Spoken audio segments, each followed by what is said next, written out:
Okay, so we're going to do the next 4 problems, and I'm thinking here, normally it's a good thing to cancel what you can under here.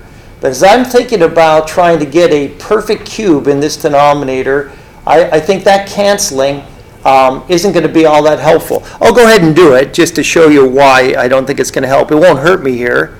Right? So if I cancel an x out of the top and bottom, now I still have a fraction containing, a radical containing a fraction. So I want to break it up. And when I do break it up, I realize I'm violating another rule of simplifying radicals, and it is this. I'm not allowed to have a radical in the denominator. So I'm going to have to create a perfect cube under here. And what I mentioned earlier, I know I canceled an x because that seemed like a natural thing to do. I have to come right back in this particular case and multiply by some x's to get a perfect cube under here. So I need to come up with the form of 1 that's going to allow me to rationalize that denominator. In other words, get rid of the radical. Well, I only have 1 3, and because I'm taking cubed roots, I need 2 more 3's, which would be 9. 3 times 3. And that'll create 27, a perfect cube under the radical. And then I have 1x, and I need 2 more x's to get x cubed. Oops. So I'll go ahead and do x squared there, and I'll multiply the top by the same amount.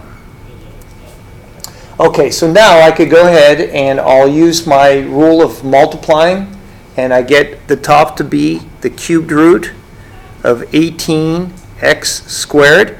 And on the bottom, I get a nice perfect cube, but by design, the way I decided to multiply by 9x squared caused me to have a nice perfect cube in the denominator.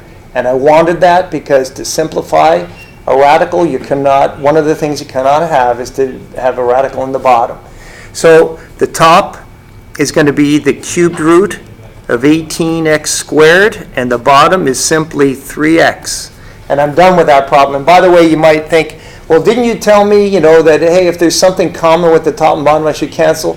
Yeah, but not in this case where we built the problem up.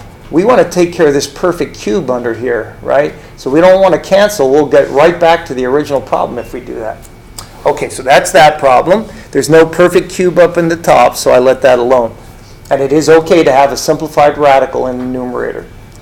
Okay, next problem, and a different topic. When it comes to addition, the rule is you need like indexes, which I have, and like radicands. And when that is true, then the common term is the cubed root of 3, and I just add up the fact that I had 6 of them here and 2 of them there, and now I have 8 of them. So that was a quick problem. And this is a little more involved version of the same thing. I don't want to say right away, just because this radicand and this radicand don't match, that I cannot subtract. I want to see if I could simplify this radical at all. And if I can, maybe it'll match after I do that. So this first one is simplified. 6 has no perfect cube in it. But this second one, I think I could break up a little bit. 48 has a factor of 8 in it, which is a perfect cube. So I'm using the multiplication rules of radicals to do this problem, right? And then I have this right here. And by the way, I mentioned that a lot of times the other operations like subtraction and division, they still involve these multiplication rules. Like here and back here on this problem, we multiplied here. So multiplication seems to come up a lot in all the other problems, right? But anyway, right here, I could go ahead and take this cubed root, and I get now 2 cubed roots of 6 minus 5, and the cubed root of 8 is 2, times the cubed root of 6. And it turns out that I'm going to have like terms here that I could actually subtract, because this is going to turn into minus 10 cubed roots of 6. And 2 cubed roots of 6 minus 10 of them is minus 8 cubed roots of 6. Okay, so that problem's done. Then the only other problem that I think we've dealt with in class so far in 10.3, 10.4, and 10.5 that we haven't talked about yet is this one.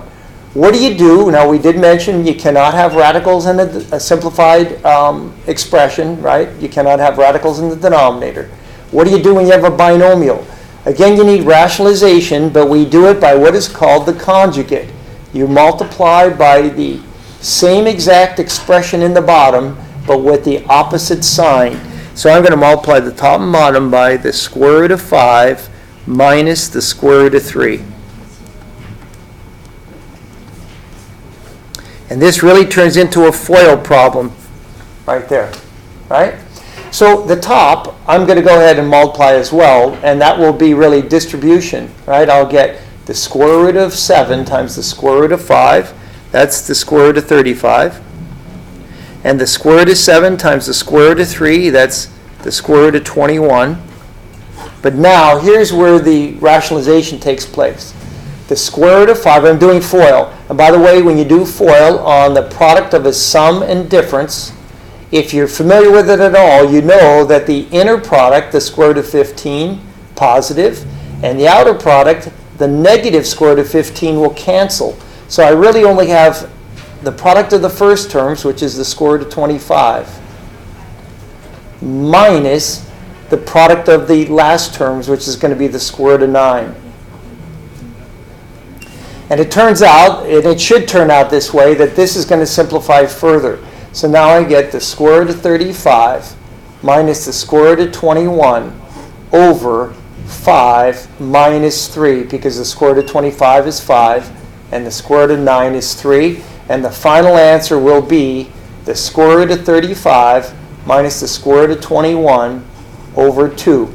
And to be honest with you, if I had this problem to do over again, and it won't change anything on this problem, but I probably should have just left this numerator in factored form, just in case the factors of the bottom would have canceled with it. In other words, if I left it in factored form, I would have had this. The square root of 7 times the square root of 5 minus the square root of 3. That was the original denominator before I multiplied it together. And then the answer would have looked like this. Why would I leave it like that? Well, because I'd want to check out if I could do any canceling in factored form. That's really a rational, not a radical, but a rational expression move, right? But I think this would work. Okay, still we don't need to cancel anything. We can't, right? There's no common factor.